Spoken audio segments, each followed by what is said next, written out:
Hi friends, welcome to Harish academy. ఈరోజు వార్తల్లో నిలిచిన జాతీయ, అంతర్జాతీయ, రాష్ట్రీయ అంశాల గురించి, వార్తల్లో నిలిచిన వ్యక్తులు, అవార్డులు, పుస్తకాలు, మరి క్రీడా సంబంధిత సమాచారం. ఒక్కొక్క అంశాన్ని వివరంగా తెలుసుకునే ముందు కొన్ని హెడ్లైన్ చూద్దాం. ఈరోజు మైబీ డిజిటల్ డ్రైవ్ వార్తలు నిలిచింది. ఏ కేంద్ర మంత్రిత్వ శాఖకి సంబంధించిన అంశం, దీని యొక్క ప్రత్యేకతలు ఏంటో చూద్దాం. మనోజ్ ముకుంద్ నరవానే గారు ఇండియన్ ఆర్మీ చీఫ్ మరొకసారి వార్తలు నిలిచారు. ఈసారి దక్షిణ కొరియా పర్యటనకి సంబంధించి అదేంటో చూద్దాము. మరియు కర్ణాటక రాష్ట్ర ప్రభుత్వం మరొకసారి గో సంరక్షణ సంబంధిత అంశంతో వార్తలు నిలిచింది. మరి ఈరోజు 2 కేంద్ర మంత్రిత్వ శాఖలు నీటి నాణ్యతకి సంబంధించి ఒక ప్రత్యేక అవగాహన కార్యక్రమంతో మన ముందుకు రావడం జరిగింది. అదేంటో చూద్దాము. మరియు తెలంగాణ రాష్ట్ర మహిళా కమిషన్ నూతన నియామకం సంబంధిత అంశంతో వార్తలు నిలిచింది. మరి ఈరోజు వార్తలు నిలిచిన అరుదైన చేప, దాని యొక్క ప్రత్యేకతలు ఏంటి? సునీల్ కొఠారి గారు ఈరోజు మరణిస్తూ వార్తలు నిలిచారు. ప్రముఖ నృత్య చరిత్రకారుడు, తనకు సంబంధించిన ప్రత్యేకతలు ఏంటి? మరి ఈరోజు ఒక మాజీ న్యాయమూర్తి రాసిన ఆటోబయోగ్రఫీ పుస్తకం వార్తలు నిలిచింది. దానికి సంబంధించిన అంశాలు ఏంటి? మరియు వీటితో పాటు మిస్లేనియస్ అంశాలు, ఒక్కొక్క టాపిక్ని ఇంటర్లింక్ చేసుకుంటూ నేర్చుకుందాం. ముందుగా ఈరోజు మైబీ డిజిటల్ డ్రైవ్కి సంబంధించిన అంశం. So most important maybe digital అనే పేరుతో ఒక స్పెషల్ డ్రైవ్ ఈరోజు వార్తలు నిలిచింది. మోస్ట్ ఇంపార్టెంట్ మైబీ డిజిటల్ అంటే హిందీలో ఉంది ఇది. సో దీని యొక్క మీనింగ్ ఏంటి? మీ టూ డిజిటల్ అన్నట్టు. మీ టూ డిజిటల్ అంటే నేను కూడా డిజిటల్ విధానాన్ని అనుసరిస్తాను అనే ఒక అంశం ఆధారంగా ఈరోజు ministry of housing and urban affairs వారు ఒక అంశాన్ని ప్రకటించారు. మోస్ట్ ఇంపార్టెంట్ ఒక క్యాంపెయిన్, ఒక డ్రైవ్ అంటున్నాను. రానున్న జనవరి 4th నుండి జనవరి 22nd వరకు భారతదేశం అంతా కూడా మైబీ డిజిటల్ అనే ఒక డ్రైవ్ ని నిర్వహిస్తాము. ఒక ప్రత్యేక అవగాహన కార్యక్రమాన్ని ప్రజల్లోకి తీసుకెళ్తాం. సో ప్రజల్లోకి అంటున్నాను, ప్రజల్లో కూడా స్ట్రీట్ వెండర్స్ కి సంబంధించిన అంశం. సో స్ట్రీట్ వెండర్స్ అనగానే స్ట్రీట్ వెండర్స్ ఒక కీవర్డ్, మరియు ministry of housing and urban affairs. So ఈ రెండింటికి సంబంధించి ఇటీవల తరచూ ఒక అంశం వార్తలు నిలిచింది. అదేంటి? PM Svanidhi. Most important PM Svanidhi, ప్రధానమంత్రి స్ట్రీట్ వెండర్స్ ఆత్మ నిర్భర్ నిధి. సో ఇటీవల కరోనా లాక్డౌన్ కారణంగా దెబ్బతిన్న ఆర్థిక వ్యవస్థ, ఎవరైతే చిరు వ్యాపారులు ఉంటారో, స్ట్రీట్ వెండర్స్ ఉంటారో, వారిని ఆదుకోవడానికి ఆత్మ నిర్భర్ భారత్ అభియాన్ లో భాగంగా కేంద్ర ప్రభుత్వం ప్రత్యేక రుణాలను ఇస్తోంది స్ట్రీట్ వెండర్స్ కోసం. పిఎం స్వనిధి ఇప్పటి వరకు చాలా సార్లు మనం చర్చించుకున్నాం. పిఎం స్వనిధి, సిడ్బీ బ్యాంక్ కానివ్వండి, మరియు ministry of housing and urban affairs. Most important PM Svanidhi అనగానే ఏ మంత్రిత్వ శాఖ పరిధిలోకి వస్తుంది అంటే ministry of housing and urban affairs. ప్రస్తుతం ఎవరు?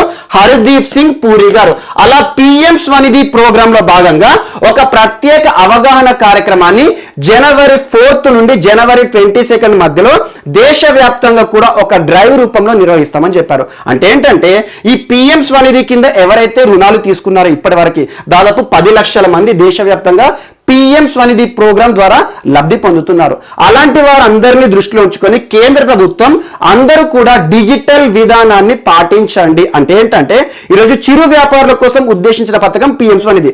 అందులో భాగంగా చెల్లింపులు ఏవైతే ఉంటాయో, ఈరోజు స్ట్రీట్ వెండర్స్ మనకు చిన్న చిన్న టేలల ద్వారా వారి యొక్క జీవన విధానాన్ని గడిపే వారు ఎవరైతే ఉంటారో, అలా చెల్లింపులకు సంబంధించి వారి దగ్గర ఏదైనా ఐటెం కొనాలన్నా కూడా మనం ఆన్లైన్ విధానంలోనే పేమెంట్ రిసీవ్ చేసుకోండి అనే ఒక అవగాహన కార్యక్రమాన్ని ఈరోజు ministry of housing and urban affairs వారు దేశవ్యాప్తంగా జనవరి 4th నుండి జనవరి 22nd మధ్యలో నిర్వహిస్తామని చెప్పారు. అంటే ఏం లేదు, ఎగ్జాంపుల్ నేను ఒక స్ట్రీట్ వెండర్ని అనుకోండి, నేను ఏదైనా వస్తువును ఉత్పత్తి చేసినా లేదంటే స్ట్రీట్ వెండర్గా నా యొక్క జీవితాన్ని గడుపుతున్నాను కాబట్టి నా నుండి ఎవరైనా వినియోగదారులు ఏదైనా కొనుగోలు చేసినప్పుడు ఆ కొనుగోలుకి కావలసిన మొత్తం ఉంటుంది కదా, ఆర్థికపరమైన అంశాలు, అలా ఎంతైతే చెల్లింపులు ఇవ్వాలో వాటిని నగదు రూపంలో కాకుండా ఆన్లైన్ విధానంలోనే ట్రాన్సాక్షన్ అనేది చేయాలి.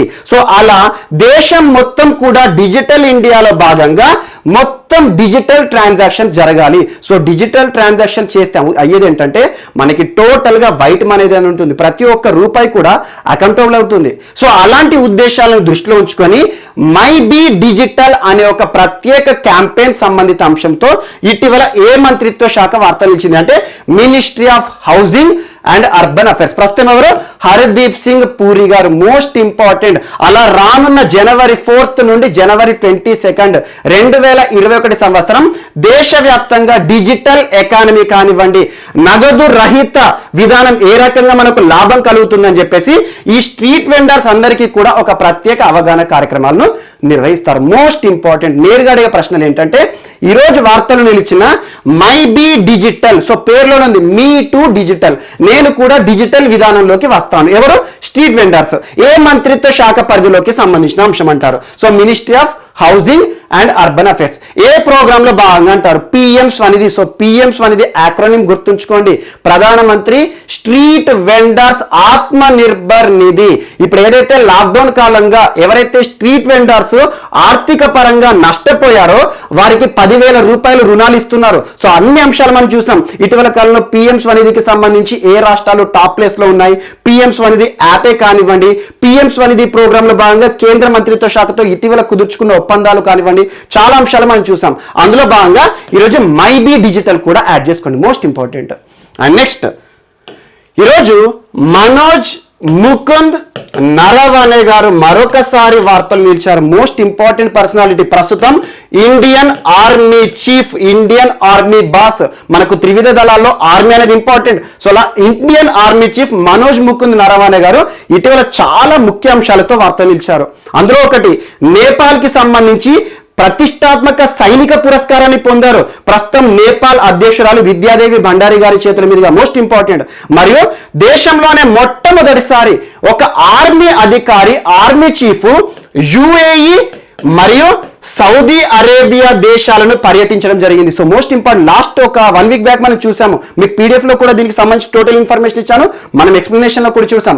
ఒక ఆర్మీ చీఫ్ యుఏఈ సౌదీ అరేబియాలో 5 రోజుల పర్యటన చేశారు. మరి ఇటీవల మనకు ministry of external affairs, so విదేశీ మంత్రిత్వ శాఖకు సంబంధించి ప్రత్యేక కార్యదర్శితో పాటు మయన్మార్ దేశాన్ని కూడా సందర్శించడం జరిగింది. ఇటీవల భారతదేశం మయన్మార్ కి ఐఎన్ఎస్ సింధువీర అనేది ఒకటి గిఫ్ట్ ఇచ్చిందని చెప్పాను, అప్పుడు చెప్పాను. So most important, Manoj Mukund Naravane గారు ఈరోజు మరొక పర్యటనతో వార్తలు ఇచ్చారు. సౌత్ కొరియా పర్యటన, republic of Korea. Most important. ఈ రోజు కొరియాకి బయలుదేరడం జరిగింది. South Korea, republic of Korea అన్న సౌత్ కొరియా అన్న ఒకటే. సో అలా రేపు రాజధాని సియోల్ ప్రాంతంలో ఆ దేశ రక్షణ మంత్రిత్వ శాఖ మంత్రి ఎవరైతే ఉంటారో తనతో ప్రత్యేక సమావేశాన్ని ఏర్పాటు చేయడం జరుగుతుంది. Most important. అందులో భాగంగా ఈ పర్యటనలో తను గాంగ్వాన్ లోని ఒక ప్రత్యేక ప్రాంతాన్ని సందర్శిస్తారు. అదేంటంటే కొరియా కమాండ్ ట్రైనింగ్ సెంటర్. ఇది ఒకటి గుర్తుంచుకోండి. గాంగ్వాన్ ప్రాంతంలోని కొరియా కమాండ్ ట్రైనింగ్ సెంటర్ ని పర్యవేక్షిస్తారు. మరియు దాంతో పాటు డేజియన్ ప్రాంతంలోని advanced defence centre. Most important. Advanced defence centre ని మరియు గాంగ్వాన్ లోని కొరియా కమాండ్ ట్రైనింగ్ సెంటర్, ఈ 2 ప్రాంతాలను కూడా సందర్శించేసి అక్కడ రక్షణ పరమైన అంశాల విషయంలో అవగాహన పొందుతారు. మరియు దాంతో పాటు ప్రస్తుతం రక్షణ శాఖ మంత్రి ఎవరైతే ఉంటారో సౌత్ కొరియా రక్షణ మంత్రిత్వ శాఖతో ప్రత్యేక సమావేశాన్ని రేపు నిర్వహించబోతున్నారు. సో భారతదేశానికి సంబంధించి south Korea most important nation. ఎందుకంటే మనం ఆయుధాల దిగుమతి పరంగా south Korea important nation. South Korea నుండి మనం చాలా ఆయుధాలను ఇంపోర్ట్ చేసుకుంటాం. అలాంటి సౌత్ కొరియా పర్యటనతో ఈరోజు మనోజ్ ముకుంద్ నరవనే గారు వార్తలు నిలిచారు. Most important personality. అండ్ ఈ రోజు ఆర్మీకి సంబంధించి మరొక అంశం, ఆర్మీ కాదు ఐటీబీపీకి సంబంధించి ఇదొక అంశం వార్తలు నిలిచింది. ITBP, Indo Tibetan border police forces. So Indo Tibetan అంటే ఏంటి? భారతదేశానికి ముఖ్యంగా టిబెట్ ప్రాంతం లేదంటే చైనాకి మధ్యలో సరిహద్దు కవచంలో ఉండే మన సైనికులు. సో అలా ఇండో టిబెటన్ బార్డర్ పోలీస్ సంబంధించి ఇటీవల చాలా అంశాలు చూస్తున్నాం మనం. క్షుణకాలకి సంబంధించి కానివ్వండి, ఓల్గా ఒలేషియా అని చెప్పాను. మరి ఇటీవల ఐటీబీపీకి కేవీఐసికి మధ్యలో కుదిరిన ఒప్పందం కానివ్వండి, చాలా ఒప్పందాలు, ఒక ఆయిల్ విషయంలో కానివ్వండి. సో అలా ఇటీవల ఐటీబీపీ తరచూ వార్తలు నిలుస్తోంది. ఈ రోజు సైక్లోథాన్ సంబంధిత అంశమే కానివ్వండి. ఈ రోజు ఐటీబీపీకి సంబంధించి ఆన్లైన్ మద్యం సంబంధిత అంశం ఒకటి వార్తలు నిలిచింది. ఆన్లైన్ మద్యం అదేంటంటే internet based liquor production system, most important internet based liquor system. Internet based liquor system అంటే ఏంటంటే ప్రస్తుతం ఐటీబీపీలో ఉండే సైనికులు ఎవరైతే ఉంటారో వారికి లిక్కర్ సదుపాయాలు అంటే మద్యం సరఫరాని ప్రోత్సహించడానికి కానివ్వండి, లేదంటే మద్యాన్ని చేరవేయడానికి ప్రత్యేకంగా ఆన్లైన్ విధానంలోకి రావడం జరిగింది ఐటీబీపీ. ఒక మిస్లేనియస్ అంశం, ఎగ్జామినేషన్ పాయింట్ ఆఫ్ వ్యూలో అడగకపోవచ్చు, లేకపోతే ఒకవేళ అడిగితే గనక ఇటీవల ఆన్లైన్ మద్య విక్రయాలకు సంబంధించి ఏ సైనిక బలగాలు వార్తలు ఇచ్చాయంటారు, ఐటీబీపీకి సంబంధించి. ఇండో టిబెటన్ బార్డర్ పోలీస్ లో పనిచేసే సైనికులు ఎవరైతే ఉంటారో, సరిహద్దు వెంట పనిచేస్తున్న సైనికులే కానివ్వండి, రిటైర్డ్ ఎంప్లాయీస్ ఎవరైతే ఉంటారో, సైనికులు పదవి విరమణ పొందాలంటారు కదా, వారందరికీ కూడా ఆన్లైన్ విధానంలో మద్యం సరఫరా చేస్తారంట. అంటే ఆర్డర్ పెడతారు అన్నట్టు, ఆన్లైన్ మద్య విక్రయం సంబంధిత అంశం. అందులో భాగంగా ఒక్కొక్క సైనికుడు, సో పదవి విరమణ పొందిన సైనికుడికైనా లేదంటే ప్రస్తుతం సరిహద్దు వెంట కాపలా ఉన్న సైనికుడైనా కూడా వీరు ఏదైతే ఒక పోర్టల్ ఇస్తారో, ఆన్లైన్ పోర్టల్ ఇస్తారు మద్యానికి సంబంధించి, అందులో రిక్వెస్ట్ పెడితే ఒక వ్యక్తికి 8 liquors bottle per month, 8 liquor bottles అనేది మాక్సిమం, మరియు దాంతో పాటు 6 బీర్ కేసెస్ ఇస్తారన్నట్టు. సో అలా మద్యం విక్రయం సంబంధిత అంశంతో, ఆన్లైన్ మద్య విక్రయ సంబంధిత అంశంతో ఐటీబీపీ వార్తలు ఇచ్చింది. బట్ అంతగా ఎగ్జామినేషన్ లో అడిగితే కనుక ఒకటి అడుగుతారు, ఇటీవల ఆన్లైన్ మద్య విక్రయ సంబంధిత అంశంతో వార్తలు నిలిచిన సైనిక బలగాలు ఇవి, కేంద్ర బలగాలు ఏవంటే ఐటీబీపీ. అందులో కూడా మనకి ఇంకొక ఇంపార్టెంట్ ఏంటంటే ఈరోజు మనోజ్ ముకుంద్ నరవానే గారు చాలా ఇంపార్టెంట్ పర్సన్. అండ్ నెక్స్ట్ ఈరోజు కర్ణాటక మరొకసారి వార్తలు నిలిచింది. కర్ణాటక మోస్ట్ ఇంపార్టెంట్ ఏ అంశం అంటే గో సంరక్షణ సంబంధిత అంశం. గోవులకు సంబంధించి ఇటీవల గోవులకు సంబంధించి చాలా అంశాలు తరచూ మనం చర్చించుకుంటున్నాం. అందులో ఎగ్జాంపుల్ చూడండి, ఈరోజు మీరు ఈనాడు పేపర్ కనుక చదివినట్లయితే ఆవు పేడతో తయారు చేయబడిన ప్రత్యేక పెయింట్ అని చెప్పేసి వేదిక్ పెయింట్స్ అని ఈ రోజు వార్తల్లో వచ్చింది. మీరు ఒక్కసారి అబ్జర్వ్ చేయండి. మనం ఆల్మోస్ట్ ఒక 1 వీక్ బ్యాక్ చర్చించుకున్నాం అంశాన్ని. కేవీఐసి వారు తయారు చేసిన గోవు పేడ ఆధారిత పెయింట్ అని చెప్పేసి వేదిక్ పెయింట్ అని చెప్పాను. మోస్ట్ ఇంపార్టెంట్ ఈ రోజు ఈనాడు పేపర్లో వేదిక్ పెయింట్ కి సంబంధించి హైలైట్ ఇష్యూ ఇచ్చారు. సో మోస్ట్ ఇంపార్టెంట్ ఒకసారి చదవండి. సో అదంతా మనం ఒక 1 వీక్ బ్యాక్ చూసాం, ఈ రోజు పేపర్ వాళ్ళు కవర్ చేశారు. మరి ఇటీవల గో సంరక్షణ సంబంధిత అంశాలు తరచూ వార్తలు ఇస్తున్నాయి. మధ్యప్రదేశ్ గౌ క్యాబినెటే కానివ్వండి, గో సత్వ కవచ్ మోస్ట్ ఇంపార్టెంట్ ఒక మొబైల్ చిప్, ఆవు పేడతో తయారు చేయబడిన చిప్ అని చెప్తున్నాను.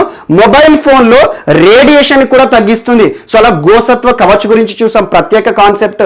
మరి ఇటీవల రాష్ట్రీయ కామధేను ఆయోగ్ కార్యక్రమాల గురించి ప్రత్యేకంగా చూడండి. స్వదేశీ దీపావళికి పిలుపునిచ్చారు. అందులో మనం చర్చించుకున్న అంశాలన్నీ చూడండి. ప్రస్తుతం స్వదేశీ అనేది చాలా ఇంపార్టెంట్.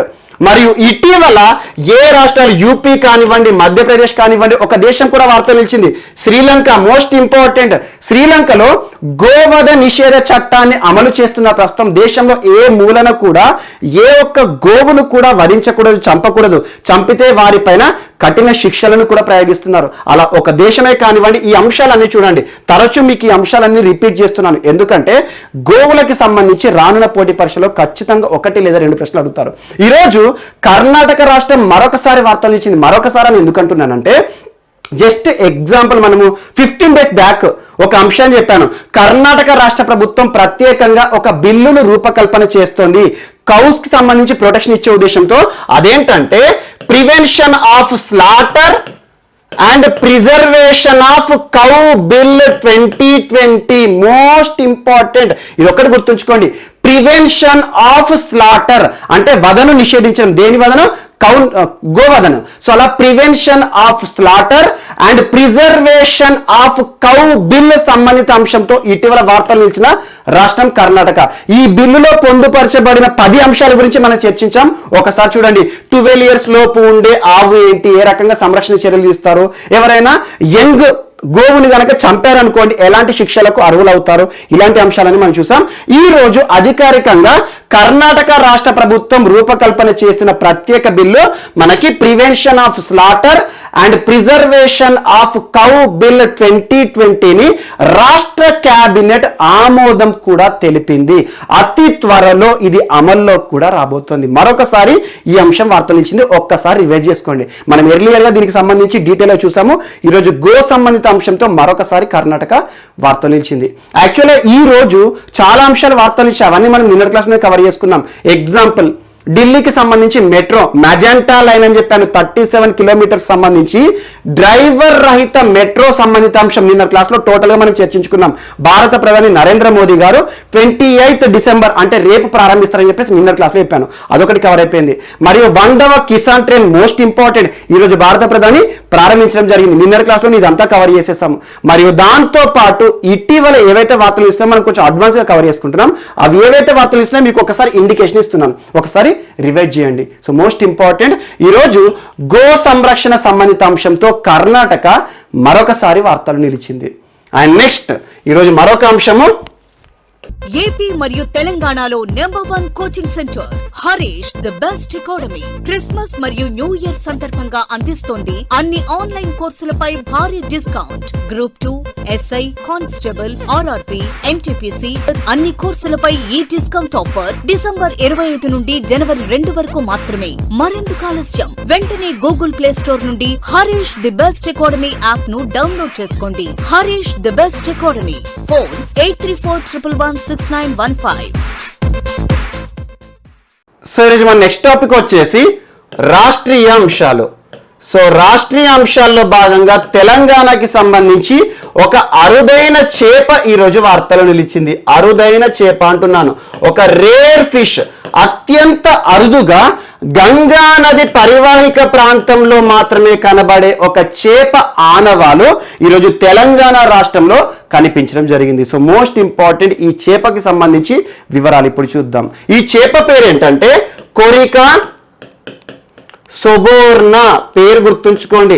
ఇటీవల చాలా అంశాలు మనం చర్చించుకుంటున్నాం. వార్తలో నిలుస్తున్న జీవజాతులకి సంబంధించి కానివ్వండి, వృక్ష జాతులకి సంబంధించి కానివ్వండి, సైంటిఫిక్ నేమ్ ఖచ్చితంగా గుర్తుంచుకోండి, ఎగ్జామ్లో అడుగుతారు. ఈరోజు ఒక రేర్ ఫిష్ అంటున్నాను, రానున్న పోటీ పరీక్షల్లో ఎలా ప్రశ్న అడుగుతారంటే ఇటీవల వార్తలు నిలిచిన ఒక అరుదైన జీవజాతి, దాని పేరిస్తారు కొరికా సొబోర్నా అనున్నది.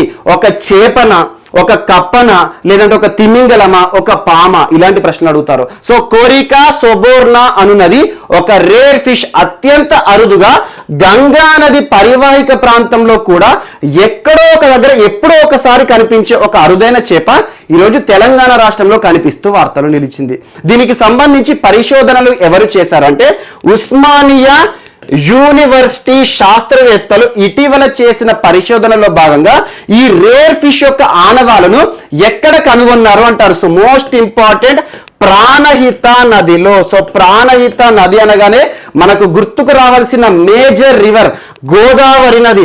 సో గోదావరి నది యొక్క మేజర్ ట్రిబ్యూటరీ ప్రాణహిత నది చాలా ప్రాంతాల నుండి ప్రవహిస్తూ ఉంటుంది. అలా ప్రాణహిత నది ప్రవహించే ఏ ప్రాంతంలో ఈ రేర్ ఫిష్ కనబడింది అంటే ప్రస్తుతం కొమరం భీం జిల్లా తలాయి అనే ప్రాంతంలో. సో కొమరం భీం ఆసిఫాబాద్ జిల్లా తలాయి అనే ప్రాంతంలో ప్రవహిస్తున్న ప్రాణహిత నది ఏదైతే ఉంటుందో ఆ ప్రాణహిత నదిలో ఈ కొరికా సొబోర్నా అనే ఒక అరుదైన చేప ఆనవాలను ఇటీవల ఎవరు కనుగొన్నారు అంటే ఉస్మానియా యూనివర్సిటీ శాస్త్రవేత్తలు. మోస్ట్ ఇంపార్టెంట్, ఉస్మానియా యూనివర్సిటీ శాస్త్రవేత్తలు కనుగొన్న మరొక చేపని గురించి కూడా ఇటీవల లాస్ట్ మంత్ లో మనం చర్చించాం. టైగర్ ఫిష్ అని చెప్పేసి ఒక చేప, దాని యొక్క స్కిన్ మొత్తం కూడా టైగర్ పులి చారల్లాగా ఉంటుందని చెప్పేసి ఆ ఇమేజ్ కూడా చూపించాను. ఈ రోజు మరొక చేప ఆనవాలను కనుగొని ఉస్మానియా యూనివర్సిటీ శాస్త్రవేత్తలు వార్తలు ఇచ్చారు. ఒక రేర్ ఫిష్, ఖచ్చితంగా ఈ ప్రాంతం గుర్తుంచుకోండి, ఎవరు పరిశోధనలు చేశారు, ఈ రేర్ ఫిష్ యొక్క పేరేంటి, ఎక్కడ కనబడే చేప ఈరోజు ఎక్కడ కనబడింది. సో గంగా నది పరివాహిక ప్రాంతంలో కూడా ఎప్పుడో ఒకప్పుడు ఇది రేర్గా కనబడే చేప. ఇటీవల కేరళ రాష్ట్రంలోని కొన్ని ప్రాంతాల్లో కూడా అప్పుడప్పుడు కనిపించింది. అలాంటి ఒక రేర్ ఫిష్ ఈరోజు తెలంగాణ రాష్ట్రంలోని ప్రాణహిత నదిలో కనిపించినట్లుగా వీరి యొక్క పరిశోధనలు చెప్తున్నాయి. దీనికి సంబంధించి ఇంటర్నేషనల్ ఇంపార్టెన్స్ కూడా ఉంది. సో అలా అంతర్జాతీయ ప్రాముఖ్యత ఏంటంటే ఈ శాస్త్రవేత్తలు ఒక పేపర్ ని పబ్లిష్ చేశారు. ఆ పబ్లిష్ చేసిన పేపర్ ఏంటంటే journal of threatened taxa. So గుర్తుంచుకోండి, జర్నల్ ఆఫ్ థ్రెటెండ్ టాక్సా అనే ఒక అంతర్జాతీయ పత్రికలో ఈ చేపకి సంబంధించి పరిశోధనలు ఈ ఉస్మానియా యూనివర్సిటీ శాస్త్రవేత్తలు ఏవైతే పరిశోధన చేశారో ఆ డీటెయిల్స్ అన్ని కూడా పొందుపరచడం జరిగింది. సో మోస్ట్ ఇంపార్టెంట్, తెలంగాణ రాష్ట్రంలో కనుగొనబడిన అత్యంత అరుదైన చేప పేరేంటి ఇటీవల అంటారు కొరికా సొబోర్నా. ఏ ప్రాంతానికి సంబంధించిన అంటే ఇప్పటివరకు గంగా నది పరివాహిక ప్రాంతంలో కూడా ఎక్కడో ఒక దగ్గర ఎప్పుడో ఒకసారి కనిపించే చేప ఈరోజు ప్రాణహిత నది. అది కూడా ఎక్కడ మనకి కొమరం భీం ఆసిఫాబాద్ జిల్లా తలాయి అనే ప్రాంతంలో ప్రవహిస్తున్న ప్రాణహిత నదిలో దీని యొక్క ఆనవాలను కనుగొనడం జరిగింది Osmania university professor. So most important, exactly 1 month back ఈ శాస్త్రవేత్తలు చేసిన పరిశోధనలు మనకి టైగర్ ఫిష్ అని చెప్పాను, ఒకసారి దాన్ని కూడా చూడండి. ఎందుకంటే ఉస్మానియా యూనివర్సిటీ శాస్త్రవేత్తలు just with in span of 1 month లోనే 2 చేపలకి సంబంధించి పరిశోధనలతో వార్తలు నిలిచారు. Most important. అండ్ నెక్స్ట్, ఈరోజు యాక్చువల్లీ చేప యొక్క ప్రత్యేకత ఏంటంటే ఫుల్ గోల్డ్ కలర్ లో ఉంటుంది. అంటే పూర్తిగా బంగారు వర్ణంలో బంగారం లాగా కనబడే ఒక చేప ఈరోజు మన తెలంగాణ రాష్ట్రంలో కనిపించడం జరిగింది, ప్రాణహిత నది. సో ఇదొకటే గుర్తుంచుకోండి. అండ్ నెక్స్ట్, తెలంగాణ రాష్ట్రానికి సంబంధించి రాష్ట్ర ప్రభుత్వం జారీ చేసిన కొన్ని కీలక ఉత్తర్వులు డ్రంక్ అండ్ డ్రైవ్ కి సంబంధించి. సో డ్రంక్ అండ్ డ్రైవ్ కి సంబంధించి తరచూ మనం చూస్తూ ఉంటాము. డ్రంక్ అండ్ డ్రైవ్ ఏంటి? మనం మద్యం తాగి ఏదైనా వాహనం నడిపినాం అనుకోండి, పట్టుబడ్డాం అనుకోండి, ఎలాంటి శిక్షలు విధిస్తారని చెప్పేసి తెలంగాణ రాష్ట్ర ప్రభుత్వం కొత్త అంశాలు ఈరోజు తీసుకొచ్చింది. అదేంటంటే మొట్టమొదటిసారి డ్రంక్ అండ్ డ్రైవ్ కేసులో గనక ఎవరైనా పట్టుబడ్డారు అనుకోండి, అంటే ఏంటి, మద్యం తాగి ఏదైనా వాహనాన్ని నడిపితే మొదటిసారి పట్టుబడితే వారికి సంబంధించి 10,000 రూపాయల జరిమానా అన్నట, మరియు 6 నెలల జైలు శిక్ష, మరియు 3 నెలల పాటు వారి యొక్క డ్రైవింగ్ లైసెన్స్ ఉంటుంది కదా. డ్రైవింగ్ లైసెన్స్ ఏంటంటే నేను ఏదైతే వాహనాన్ని నడపడానికి అర్హత పొందుతానో అది డ్రైవింగ్ లైసెన్స్. సో ఆ డ్రైవింగ్ లైసెన్స్ ని కూడా 3 నెలల పాటు రద్దు చేస్తారట. సో అలా ఫస్ట్ టైం ఎవరైతే డ్రంక్ అండ్ డ్రైవ్ లో దొరుకుతారో వారికి ఇచ్చే శిక్ష ఇది. 10,000 మనకి జరిమానా, మనకి ఫైన్ అండ్ ఇంప్రిజన్మెంట్ అంటే జైలు శిక్ష 6 నెలలు, మరియు దాంతో పాటు 3 నెలల పాటు నా యొక్క కన్సర్న్ డ్రైవింగ్ లైసెన్స్ ఏదైతే ఉంటుందో ఆ డ్రైవింగ్ లైసెన్స్ కూడా క్యాన్సిల్ చేస్తారట. మరియు ఇంకొక అంశం most important. So same person second time కూడా డ్రంక్ అండ్ డ్రైవ్ కేసులో గనక బుక్ అయ్యాడు అనుకోండి, పట్టుబడ్డారు అనుకోండి, వారికి 15,000 రూపాయల ఫైన్ మరియు ఇంప్రిజన్మెంట్ అప్ టు 2 years 2 సంవత్సరాల పాటు, దాదాపు 2 సంవత్సరాల కాలము జైలు శిక్ష విధిస్తారంట. మరియు దాంతో పాటు జీవితకాల డ్రైవింగ్ లైసెన్స్ రద్దు. మోస్ట్ ఇంపార్టెంట్, జీవితకాల డ్రైవింగ్ లైసెన్స్ రద్దు అంటే ఏంటి? ఇక జీవితంలో నేను ఏదైతే పట్టుబడ్డానో డ్రంక్ అండ్ డ్రైవ్ లో, ఏ వాహనాన్ని అయితే నడుపుతూ పట్టుబడ్డానో ఆ వాహనాన్ని ఇక జీవితంలో నేను నడపకూడదు, అందుకు అర్హత కోల్పోతాను అన్నట్టు. సో అలా డ్రంక్ అండ్ డ్రైవ్ కి సంబంధించి నూతన నియమాలను ఉత్తర్వులను జారీ చేస్తూ తెలంగాణ రాష్ట్ర ప్రభుత్వం ఈ రోజు వార్తలు నిలిచింది. ఎందుకంటే ప్రస్తుతం రాచకొండ పరిధిలో కానివ్వండి చాలా కేసెస్ నమోదవుతున్నాయి. డ్రంక్ అండ్ డ్రైవ్ సంబంధించి మనం ఉండే ప్రాంతాల్లో కూడా చాలా కేసెస్ మనం చూస్తూ ఉంటాం, అర్ధరాత్రి కానివ్వండి. సో వీకెండ్స్ లో ఎక్కువగా మద్యం తాగి వెహికల్స్ నడుపుతున్నారు. దాని వల్ల కలిగే చెడు ఏంటంటే యాక్సిడెంట్ రేట్స్ అనేవి పెరుగుతున్నాయి. సో ఇలాంటి అంశాలను దృష్టిలో ఉంచుకొని సో డ్రంక్ అండ్ డ్రైవ్ ని నిషేధిస్తూ రాష్ట్ర ప్రభుత్వం మరొకసారి ఈ రోజు వార్తలు నిలిచింది. అండ్ నెక్స్ట్ మరొక అంశం, ఈరోజు నియంత్రిత వ్యవసాయానికి సంబంధించి రాష్ట్ర ప్రభుత్వం కొన్ని కీలక అంశాలను ప్రస్తావించింది. సో నియంత్రిత వ్యవసాయం అంటే ఎగ్జాక్ట్లీ ఒక 1.5-2 months బ్యాక్ రాష్ట్ర ప్రభుత్వము ఒక అంశాన్ని ప్రకటించింది. అదేంటంటే సో రాష్ట్ర ప్రభుత్వం ఏ పంటలైతే వేయాలి అని రైతులను సూచిస్తారో ఆ పంటలను మాత్రమే రైతు పండించాలి, అవి కాక వేరే పండించారనుకోని వారి నుండి పంటలు కొనమని చెప్పేసి ఎగ్జాక్ట్లీ ఒక 1-2 months బ్యాక్ మనం తరచూ చూసాం వార్తాపత్రికల్లోను టీవీలోను. అలా నియంత్రిత వ్యవసాయం విధానం అని చెప్పేసి రాష్ట్ర ప్రభుత్వం ముందుకు రావడం జరిగింది. ఈ రోజు మరొక అంశంతో ముందుకు రావడం జరిగింది. అదేంటంటే రాష్ట్రంలో ప్రస్తుతం ఉన్న పరిస్థితుల దృష్ట్యా నియంత్రిత వ్యవసాయ విధానం అనేది ఉండదు, రైతుకి స్వేచ్ఛని కల్పిస్తున్నాము. సో రైతు ఏదైతే కన్సర్న్ మండలం ఉంటుందో ఆ మండలంలో ఉండే రైతు వేదిక ఉంటుంది కదా, రైతు వేదికలో అగ్రికల్చర్ ఎక్స్టెన్షన్ ఆఫీసర్స్ కానివ్వండి, ఎంఆర్ఓ పరిధిలో కానివ్వండి జరిగే సమావేశంలో తన యొక్క భూమి పరిస్థితి ఏ రకంగా ఉంది, ఏ రకమైన మృత్తికలు ఉన్నాయి, అక్కడ ఉండే వాతావరణ పరిస్థితులు కానివ్వండి, నీటి లభ్యత ఆధారంగా ఏ పంట అయితే అనుకూలంగా ఉంటుందో, ఏ పంటను పండించడానికి రైతు విల్లింగ్ గా ఉంటాడో ఆ పంటను మాత్రమే పండించుకోవచ్చు అని చెప్పేసి రాష్ట్ర ప్రభుత్వం నియంత్రిత వ్యవసాయ విధానాన్ని రద్దు చేస్తూ వార్తలు ఇచ్చింది. నియంత్రిత వ్యవసాయం అంటే కంట్రోల్డ్ ఫార్మింగ్ అన్నట్టు. సో ప్రభుత్వం చెప్తుంది ఒక ఫార్మర్ కి మీరు మొక్కలు పండించకండి, మొక్కజొన్న పండించకండి అని చెప్పారు అనుకోండి, మొక్కజొన్న గనక ఆ రైతు పండిస్తే వారి నుండి కొనుగోలు చేయరు ప్రభుత్వం. మినిమం సపోర్ట్ ప్రైస్ కానివ్వండి, కనీస మద్దతు ధర, ఇవేవి కూడా అమలు కావు. సో అలా నియంత్రిత వ్యవసాయ విధానాన్ని రాష్ట్ర ప్రభుత్వం వ్యతిరేకిస్తున్నాము. సో రాష్ట్రంలో ఏ రైతు తన భూమి పరిస్థితులను దృష్టిలో ఉంచుకొని, నీటి లభ్యతను దృష్టిలో ఉంచుకొని, ఆ మండలం ఏదైతే ఉంటుందో, తన కమతం ఏ మండలంలో అయితే ఉంటుందో ఆ మండలంలో ఉండే రైతు వేదికలో నిర్ణయాల ఆధారంగా రైతుకి స్వేచ్ఛనిస్తున్నాం, మీకు నచ్చిన పంటను పండించుకోండి, సో ప్రభుత్వమే మీ యొక్క పంటను ఖచ్చితంగా కొంటుందని చెప్పేసి మరొకసారి వార్తలు నిలిచారు. సో మోస్ట్ ఇంపార్టెంట్, ఎందుకంటే ప్రస్తుతం దేశవ్యాప్తంగా కూడా రైతు ఉద్యమాలు జరుగుతున్నాయి. ఇలాంటి పరిస్థితిలో తెలంగాణ రాష్ట్ర ప్రభుత్వం ఈరోజు ఇండైరెక్ట్ గా కేంద్ర ప్రభుత్వం ఇచ్చిన స్వేచ్ఛా వ్యవసాయం ఏదైతే ఉంటుందో దానికి మద్దతు పలికినట్లే మనం భావించవచ్చు. కాకపోతే ఇక్కడ స్వేచ్ఛా మార్కెట్ కి మాత్రం వ్యతిరేకిస్తున్నారు. స్వేచ్ఛా మార్కెట్ అంటే ఏంటంటే బయట ఉండే కళ్ళాలు కానివ్వండి, ప్రైవేట్ ప్రాంతాలు కానివ్వండి, వీటిని ఏవైతే ఉంటాయో ప్రైవేట్ వ్యవస్థని మాత్రం వ్యతిరేకిస్తున్నామని మరొక అంశాన్ని చెప్పారు. సో ఇవన్నీ కూడా జస్ట్ ఏంటంటే మనకు ఇన్ఫర్మేషన్ ఓరియంటెడ్ గా ఇంపార్టెంట్ ఉంటుంది. అండ్ నెక్స్ట్ తెలంగాణ రాష్ట్రానికి సంబంధించి మరొక అంశం ఈరోజు వార్తలు నిలిచింది, రాష్ట్ర మహిళా commission. So most important, exactly ఒక 20 days బ్యాక్ తెలంగాణ రాష్ట్ర హైకోర్టు ఉన్నత న్యాయస్థానం, తెలంగాణ రాష్ట్ర ఉన్నత న్యాయస్థానం రాష్ట్ర ప్రభుత్వాన్ని ఒక అంశం విషయంలో ఆదేశించింది. సిఎస్ కి లేఖ రాశారు, ఆర్డర్ జారీ చేశారని చెప్పారు. సో మోస్ట్ ఇంపార్టెంట్ ఏమని, రాష్ట్రంలో మహిళా కమిషన్ కి సంబంధించి కార్యవర్గం ఏదైతే ఉంటుందో సభ్యులను నియమించండి, చైర్పర్సన్ ని నియమించండి అని చెప్పేసి ఎగ్జాక్ట్లీ 15 days బ్యాక్ హైకోర్టు ఇచ్చిన తీర్పు కానివ్వండి, ఆదేశాల గురించి మనం చర్చించుకున్నాం. అలాంటి హైకోర్టు ఆదేశాలను పాటిస్తూ రాష్ట్ర ప్రభుత్వం రాష్ట్ర మహిళా కమిషన్ కి సంబంధించి సభ్యులను నియమిస్తూ ఈరోజు వార్తలు నిలిచారు. ఆ పర్సన్స్ ఎవరంటే ప్రస్తుతం సునీత లక్ష్మారెడ్డి గారు. మోస్ట్ ఇంపార్టెంట్, సునీత లక్ష్మారెడ్డి గారు అంతకుముందు మనకి ఏదైతే ఉంటుందో ఉమ్మడి ఆంధ్రప్రదేశ్ ప్రభుత్వం ఉన్నప్పుడు కాంగ్రెస్ ప్రభుత్వంలో చాలా సంవత్సరాల పాటు మంత్రిగా కూడా విధులు నిర్వర్తించిన మహిళ.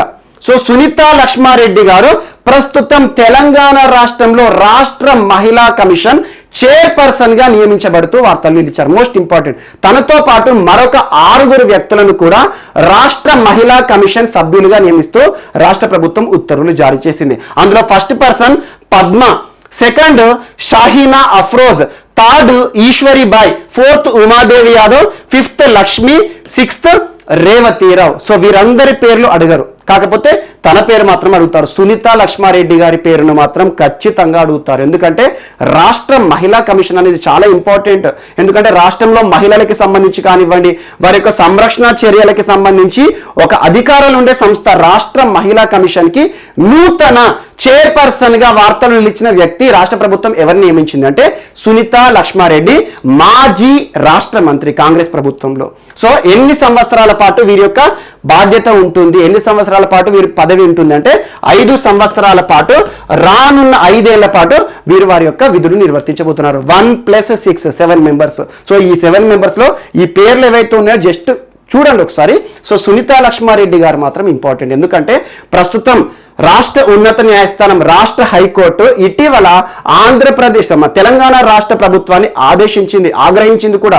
ఎన్ని రోజుల పాటు రాష్ట్ర మహిళా కమిషన్ కి సంబంధించి నియామక ప్రక్రియ తొందరగా చేపట్టని చెప్పేసి సోమేష్ కుమార్ గారికి లేఖ కూడా రాశారు. సో ఆగ్రహం కూడా వ్యక్తం చేశారు. అతి త్వరలో మీరు దీనికి సంబంధించి నిర్ణయాన్ని తీసుకోమని చెప్పేసి హైకోర్టు ఆదేశాలు జారీ చేసింది. హైకోర్టు ఆదేశాలను పాటిస్తూ రాష్ట్ర ప్రభుత్వం రాష్ట్ర మహిళా కమిషన్, తెలంగాణ రాష్ట్ర మహిళా కమిషన్ ప్రస్తుత చైర్పర్సన్ ఎవరు అని ఎగ్జామ్ లో బిట్ అడిగారు అనుకోండి, తన పేరు గుర్తుంచుకోండి, సునీత లక్ష్మారెడ్డి. సో తనతో పాటు పద్మ, షాహీనా అఫ్రోజ్, ఈశ్వరీబాయ్, ఉమాదేవి యాదవ్, లక్ష్మి అండ్ రేవతీరావు గారు. సో వీరందరి పేరు కూడా జస్ట్ ఒకసారి చూడండి సరిపోతుంది. అండ్ నెక్స్ట్ ఈరోజు సునీల్ కొఠారి గారు వార్తలు నిలిచిన వ్యక్తి. Most important, Sunil Kothari most important personality. Sunil Kothari ఒక నృత్య చరిత్రకారుడిగా గుర్తింపు పొందాం. నృత్య చరిత్రకారుడు, ఒక డాన్స్ హిస్టోరియన్ అన్నట్టు, నృత్య చరిత్రకారుడు, మహారాష్ట్రకి సంబంధించిన వ్యక్తి, మరాఠా.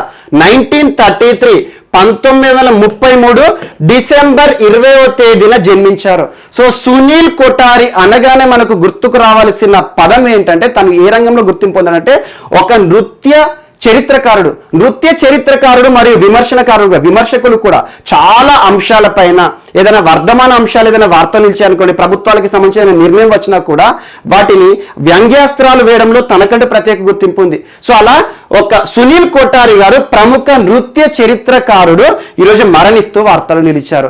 దేశవ్యాప్తంగా తనకంటూ ప్రత్యేక గుర్తింపు పొందాడు. తను దాదాపు 20కి పైగా పుస్తకాలను రచించాడు. నృత్య చరిత్రకారుడు అంటున్నాను, అంటే నృత్యం అంటే ఏంటి? డాన్స్ కి సంబంధించి భారతదేశంలో కళలు ఇంపార్టెంట్. ఏ రాష్ట్రానికి సంబంధించి ఏ కళ అని ఉంటుంది మనకి. ఎగ్జాంపుల్ కూచిపూడి ఏ రాష్ట్రానికి సంబంధించింది, కథక్ ఏ రాష్ట్రానికి సంబంధించింది, కథక్ కళి కానివ్వండి, అస్సామీకి సంబంధించి కానివ్వండి. సో అలా భారతదేశంలో నృత్యాలు ఏవైతే ఉంటాయో, డాన్సెస్ ఏవైతే ఉంటాయో వాటికి సంబంధించి చరిత్ర మరియు వాటి యొక్క ఆధునికర అంశాల విషయాల్లో చాలా పుస్తకాలు రాశారు. సో అలా భారతదేశంలో నృత్యాలకు సంబంధించి పరిశోధనకారుడు ఈరోజు మరణిస్తూ వార్తలు నిలిచారు. అస్సాంకి సంబంధించి అస్సాం శాస్త్రీయ నృత్యాలు అనే ఒక పుస్తకం రాశాడు. అస్సాం శాస్త్రీయ నృత్యాలు. మరియు దాంతో పాటు the new directions in Indian dance. The new directions in Indian dance అంటే ఏంటి? భారతదేశ నృత్యంలో కొత్త దిశలు అన్నట్టు. అంటే ప్రతి ఒక్క పదాన్ని కూడా మనం ట్రాన్స్లేట్ చేయకూడదు. సో భారతదేశంలో డాన్సెస్ ఏవైతే ఉంటాయో అందులో ఏ రకంగా ఆధునీకరించబడుతున్నాయి, ఒకప్పుడు డాన్స్ ఏ రకంగా ఉంది, ఈ రోజు డాన్స్ ఏ రకంగా ఉంది అని చెప్పేసి డాన్స్ల పైన భారతదేశంలో ఉండే కళలు, నృత్యాలకి సంబంధించి పరిశోధనకారుడు, చరిత్రకారుడు ఈరోజు మరణిస్తూ వార్తలు ఇచ్చారు. అండ్ ఇతను పద్మశ్రీ పురస్కార గ్రహీత. భారత ప్రభుత్వం తనకి పద్మశ్రీ పురస్కారాన్ని కూడా ఇచ్చింది. మరియు సంగీత నాటక అకాడమీ పురస్కారాన్ని కూడా పొందాడు. భారతదేశంలోని పలు భాషల్లో తనకంటూ ప్రత్యేక గుర్తింపు తీసుకువచ్చిన చాలా పుస్తకాలను రచించడం జరిగింది. సో ఎగ్జామ్లో ఇవన్నీ అడిగారు, ఎందుకంటే ఒక పర్సన్స్ ఇన్ ద న్యూస్ లో తనకు సంబంధించి ప్రత్యేకత, ఏ రంగంలో గుర్తింపు పొందారు, ఇలాంటి అంశాలు మాత్రమే అడుగుతారు. సో తనకు సంబంధించి సునీల్ కోటారి అనే పేరు గుర్తుకు రాగానే మనకు నృత్య చరిత్రకారుడు అంటే ఏంటి? మనకి డాన్స్ హిస్టోరియన్. మన భారతదేశంలో ఉండే నృత్యాలు, డాన్సెస్ ఏవైతే ఉంటాయో, కూచిపూడి, కథక్ కానివ్వండి, మనకి భరతనాట్యం, ఇలాంటి డాన్సుల పైన వాటి యొక్క చరిత్రను మరియు వర్ధమాన అంశాలను రెండింటిని కూడా అనుసంధానిస్తూ చాలా పుస్తకాలు రాశారు. సో 20కి పైగా పుస్తకాలు రాశారు.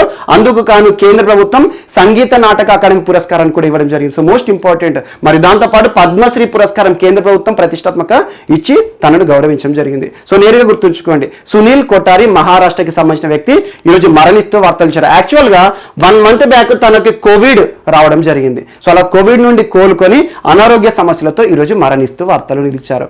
అండ్ నిన్నటి క్లాస్ లో కూడా మీకు ఫారూఖీ గారి పేరు చెప్పాను, ప్రముఖ ఉర్దూ కవి. తను కూడా క్రిటిక్ అని చెప్పాను, చాలా విమర్శకులు అని చెప్పాను. సో తన గురించి కూడా చూడండి. మనకు సాహిత్య రంగంలో కానివ్వండి, కళల రంగంలో కానివ్వండి, ఇటీవల చాలా మంది వ్యక్తులు వార్తలు నిలుస్తున్నారు. వీరికి సంబంధించి ఖచ్చితంగా చూడండి. ఈరోజు మరొక వ్యక్తి సునీల్ కోటారి గారు మరణిస్తూ వార్తలు నిలిచారు. అండ్ నెక్స్ట్ ఈరోజు పహల్వాన్ నారాయణ గారు వార్తలు నిలిచారు. పహల్వాన్ నారాయణ తనకు సంబంధించి ఏపీ ఎగ్జామ్స్ లో అడగరు. తెలంగాణకి సంబంధించి మాత్రం చాలా ఇంపార్టెంట్. పహల్వాన్ నారాయణ. పహల్వాన్ అంటే ఏంటి? మనకి బాడీ బిల్డింగ్ అన్నట్టు. సో కుస్తీ అంటే ఏంటి? మనకి దాదాపు ఏంటంటే మనకు లోకల్లో జరిగే కొన్ని యుద్ధాలు, ఫైటింగ్ గేమ్స్ అనుకోండి. సో అలా కుస్తీలో తనకంటూ ప్రత్యేక గుర్తింపు. పహల్వాన్ అంటేనే తన పేరు అందరికి గుర్తుకొస్తుంది. అల్వాల్ ప్రాంతానికి సంబంధించిన వ్యక్తి. హైదరాబాద్ అల్వాల్ 1962 నుండి 1962 నుండి అల్వాల్ ఏదైతే ఉంటుందో అల్వాల్లో పోచమ్మ బోనాలు చాలా ఇంపార్టెంట్. పోచమ్మ బోనాలు. సో పోచమ్మ బోనాలు అనగానే పోతురాజు చాలా ఇంపార్టెంట్. మనకి తెలంగాణ సంప్రదాయంలో ఎలా ఉంటుందంటే పోతురాజుకు చాలా ఇంపార్టెన్స్ ఇస్తారు. పోతురాజు అంటే మనకు సోషియాలజీలో ఎలా కన్సిడర్ చేస్తారంటే పుట్టుక నుండి తను పెరిగి ముసల్వాడు అయ్యే వరకు, వృద్ధాప్యం వచ్చే వరకు కూడా అసలు జీవితంలో ఎప్పుడు కూడా పుట్టెంటికలు తీయని వారిని పోతురాజుగా కన్సిడర్ చేస్తారు. సో అలాంటి పోతురాజు ఎవరైతే ఉంటారో మన తెలంగాణ చరిత్రలో చాలా ఇంపార్టెంట్ పర్సన్. పోతురాజు అనగానే గావు పడతారు, చాలా ఉంటాయి. మనకి గావు పట్టడం అంటే ఏంటి అని చెప్పేసి తెలంగాణ ఉద్యమ చరిత్రలో చాలా ప్రశ్నలు అడుగుతున్నారు. సో అలా తెలంగాణ పోతురాజుగా కూడా తనను పరిగణిస్తారు. అలా అల్వాల్లో ప్రతి సంవత్సరం పోచమ్మ బోనాలు జరుగుతాయి. ఆ పోచమ్మ బోనాల్లో 1962 నుండి 2015 సంవత్సరం వరకు ప్రతి సంవత్సరం పోతురాజుగా దర్శనమిస్తున్న వ్యక్తి ఈరోజు మరణిస్తూ వార్తలు ఇచ్చారు. మరి దాంతో పాటు కండలు తిరిగిన శరీరం తనకు ఉంటుంది. అందుకోసం కుస్తీ సో హైదరాబాద్ కేంద్రంగా జరిగే కుస్తీ పోటీల్లో కూడా చాలా పతకాలు సాధించాడు. అంతకు మించి ఇంకొక అంశం ఏంటంటే 1982 కానివ్వండి, ముఖ్యంగా 1982 తర్వాత కానివ్వండి, ఇందిరాగాంధీ హయాం నుండి మనకు ఇందిరాగాంధీ, ఆ తర్వాత రాజీవ్ గాంధీ గారు కానివ్వండి, సో భారత ప్రధానులకు కూడా తనకు ప్రశంసా పత్రాలు ఇవ్వడం జరిగింది. అలాంటి ఒక గొప్ప వ్యక్తి, తెలంగాణ చరిత్రలో ఇంపార్టెంట్ పర్సన్ ఈరోజు పహల్వాన్ నారాయణ మరణిస్తూ వార్తలు ఇచ్చారు. ఎగ్జామ్లో ఎలా ప్రశ్న అడుగుతారంటే, ఇటీవల మరణించిన పహల్వాన్ నారాయణ ఎలా తనకంటూ ప్రత్యేక గుర్తింపు పొందారంటే ఒక పోతురాజుగా అని గుర్తుంచుకోండి. పోతురాజు అనేది తెలంగాణకు సంబంధించి ఎవరైతే విద్యార్థులు పోటీ పరీక్షలు ప్రిపేర్ అవుతున్నారో పోతురాజుకి సంబంధించి తన జీవితం ఏ రకంగా ఉంటుందో అవన్నీ మీరు తెలుసుకుని ఉంటారు. సో ఒక పోతురాజుగా ఈరోజు వార్తలు ఇచ్చారు. ఎందుకంటే తెలంగాణకు సంబంధించి శకటాల ప్రదర్శనలో కూడా పోతురాజును చూపిస్తారు రాష్ట్ర ప్రభుత్వం, చాలా ఇంపార్టెంట్. సో అలా పోతురాజుగా గుర్తింపు పొందిన వ్యక్తి పహల్వాన్ నారాయణ గారు ఈరోజు మరణిస్తూ వార్తల్లో నిలిచారు. అండ్ నెక్స్ట్ ఈరోజు వార్తల్లో నిలిచిన పుస్తకం in pursuit of justice and autobiography. Autobiography అంటే ఏంది? ఆత్మకథ. సో నా చరిత్రను నేను రాసుకున్నాను అనుకోండి, నాకు సంబంధించిన అంశాలు నేను పుస్తక రూపంలో క్రోడీకరిస్తే దాన్ని ఆటోబయోగ్రఫీ అంటారు. బయోగ్రఫీ అంటే ఏంటి? నా యొక్క జీవిత చరిత్రను వేరే వాళ్ళు రాయడం. ఆటోబయోగ్రఫీ అంటే నాది నేను రాయడం, అంటే స్వీయ చరిత్ర అన్నట్టు. సో అలా ఆటోబయోగ్రఫీ ఆఫ్ రాజేందర్ సచార్ వార్తలు నిలిచింది. జస్టిస్ రాజేందర్ సచార్ చాలా మందికి తెలిసే ఉంటుంది. సుప్రీంకోర్టులో కానివ్వండి, న్యాయశాస్త్రంలో తనకంటూ ప్రత్యేక గుర్తింపు, కీలక జడ్జిమెంట్సే కానివ్వండి, మనకు మైనారిటీలకి సంబంధించి కూడా ప్రత్యేక కమిటీ ఉంటుంది, కమిషన్ ఉంటుంది, రాజేంద్ర సచార్ కమిషన్ అని చెప్పేసి చాలా ఇంపార్టెంట్. సో అలా మైనార్టీల విషయంలో కానివ్వండి, సుప్రీంకోర్టు సంబంధించి కానివ్వండి, న్యాయశాస్త్రంలో కీలక తీర్పుల ద్వారా తనకంటూ ప్రత్యేక గుర్తింపు తెచ్చుకున్న ఒక ప్రముఖ న్యాయవాది ఒక పుస్తక రూపంలో మన ముందుకు రావడం జరిగింది. ఆ న్యాయవాది పేరేంటంటే రాజేందర్ సచార్. సచార్ కమిషన్ అనేది పోటీ పరీక్షల్లో చాలా ఇంపార్టెంట్. సో అలా రాజేందర్ సచార్ గారు 2018లో మరణించారు. యాక్చువల్గా మరణించేసరికి తను ఏదైతే ఉంటుందో తన లిథోగ్రఫీ అంటే తన జీవిత చరిత్ర తను పెన్నుతో రాయడం జరిగింది. ఆ రాయబడిన అంశాలన్నిటి కూడా ఈరోజు పుస్తక రూపంలో రిలీజ్ చేస్తూ వార్తలు నిలవడం జరిగింది రూపా పబ్లికేషన్స్ వారు. సో రూపా పబ్లికేషన్స్ వారు ఇటీవల in pursuit of justice and autobiography అనే పుస్తకాన్ని విడుదల చేశారు. అది ఎవరి ఆటోబయోగ్రఫీ అంటారు. సో భారతదేశంలో న్యాయశాస్త్రంలో తనకంటూ ప్రత్యేక గుర్తింపు పొందిన ప్రముఖ వ్యక్తి రాజేందర్ సచార్ గారి జీవిత చరిత్ర ఆధారంగా రిలీజ్ అయిన పుస్తకం. సో ఇతను 2018 సంవత్సరంలోనే మరణించింది. రాజేందర్ సచార్కి సంబంధించి తన ఆధ్వర్యంలో ఉన్న ప్రముఖ కమిషన్లు కానివ్వండి, తను ఏ అంశాలను ప్రస్తావించారు, ఇలాంటివి ఖచ్చితంగా చూడండి. సో అవన్నీ మనకి ఇక్కడ అవసరం లేదు. తన యొక్క పుస్తకం ఈరోజు వార్తలు నిలిచింది. సో ఇవి మనకి ఈరోజు వార్తలు నిలిచిన అంశాలు. మిస్లేనియస్ అంశాలు ఏమైనా మిగిలిపోతే మాత్రం రేపటి క్లాస్లో యాడ్ చేసుకొని నేర్చుకుందాం. రేపు కలుద్దాం. Thank you.